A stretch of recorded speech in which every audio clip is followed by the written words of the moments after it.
Ever wondered what lies beneath a perfect facade? Stick around to uncover the shocking truths and hidden beauty in this unforgettable tale. Hey folks, Maya here. Heads up, there are spoilers ahead, so grab your snacks and let's dive into today's story. This is 42-year-old Lester Burnham. The man is going through a midlife crisis. Lester is married, but despite this, he manually relieves the tension in his soul.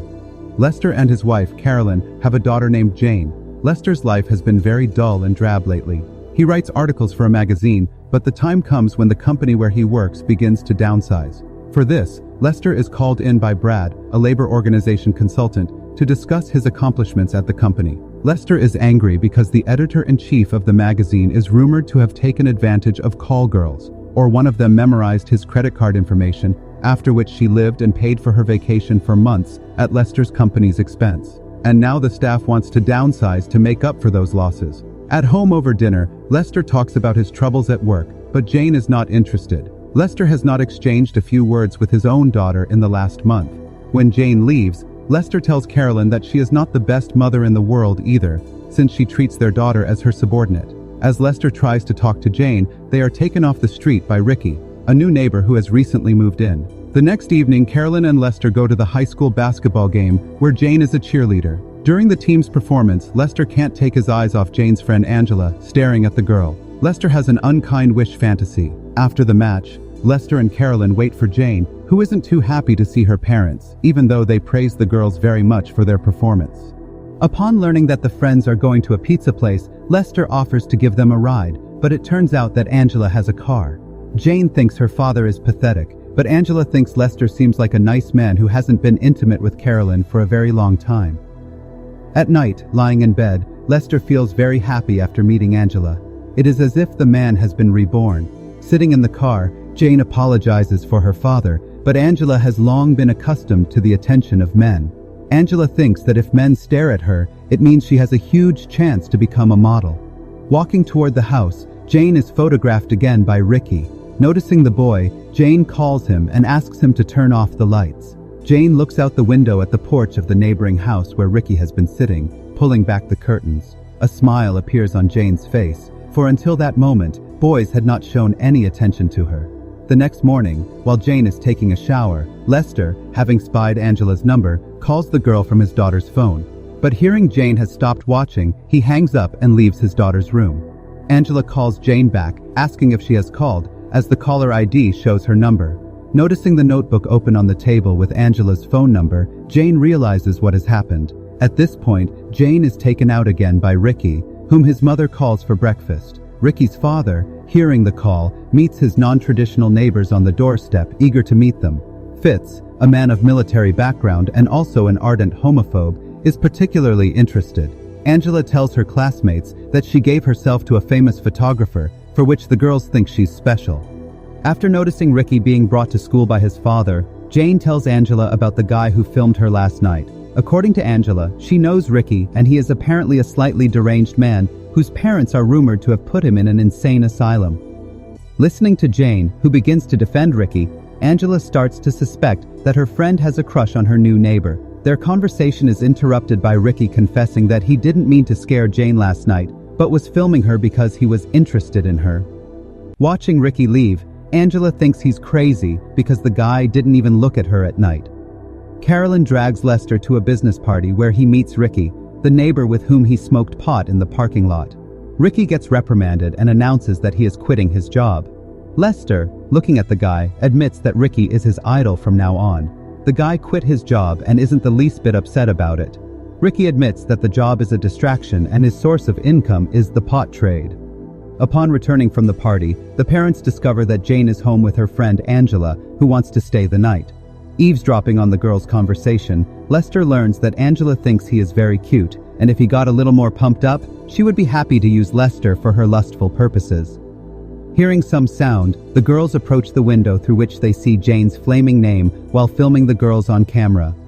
Jane comes into the frame with a smile on her face. Ricky is delighted by this, and moments later notices Lester, who is digging up some dumbbells in the garage for the night, starting to work out diligently. In the morning, the running neighbors are joined by Lester, asking him to help them get fit fast. Watching the running trio, Colonel Fitz also thinks Lester is gay. Upon running to Fitz's house, Ricky goes with Lester to his room for a movie, a retelling of which will also be on my channel soon. But the movie is just an excuse for Ricky's father, as Lester actually wants to buy weed because Ricky is a drug dealer, as he told Lester at last night's party.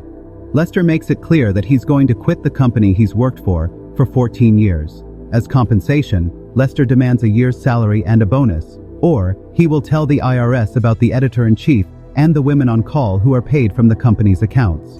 Meeting outside school after class, Jane offers to give Ricky a ride home, but Angela objects because she thinks the guy is crazy.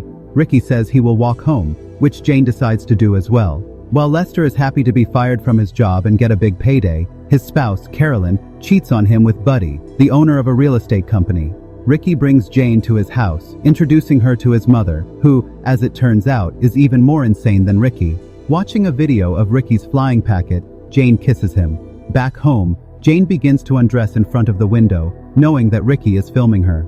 The next night, in conversation with Ricky, who is filming everything again, Jane complains about her father, Lester. She hates him because she wants a father to look up to, not a jerk who has his eye on her friend. Jane wishes someone would beat the crap out of Lester. Ricky asks Jane if she wants him to kill her father.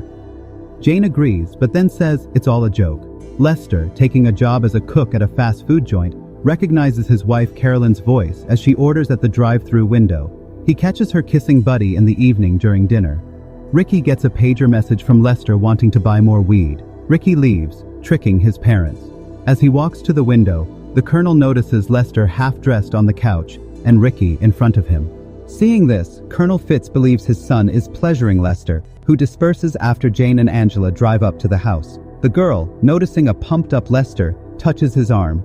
Back home, Ricky is beaten up by his father because he thinks his son is gay, which causes Ricky to leave home. Jane and Angela argue because Jane thinks her friend is too promiscuous and asks her not to sleep with Lester. At this point, Ricky shows up in the room, suggesting that Jane go away with him to New York. Jane agrees. Swinging around in the garage, Lester notices the Colonel outside. He opens the gate, letting him inside. Asking where Carolyn is, Colonel Fitz learns that Lester's wife is shacking up with Buddy. But Lester himself doesn't care, since their marriage is just a sideshow. Misunderstanding. Lester, the Colonel, tries to kiss him, after which he returns home. Upon entering the house, Lester finds Angela in the living room, who tells him about a quarrel with Jane over Lester himself, as Angela thinks he is sexy. After admitting that he wants Angela, Lester begins kissing her and removes her clothes. The man discovers that Angela is actually a virgin, so he throws her clothes back on while Angela tidies herself up in the bathroom. Lester looks at a family photo. A gun is put to his head from behind, followed by a gunshot.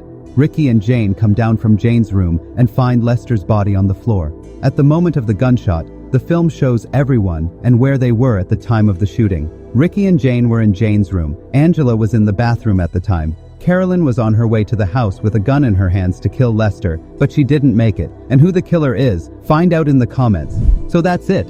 If you enjoyed this movie, share your thoughts in the comments section below. And don't forget to check out the recommended movie on your screen right now.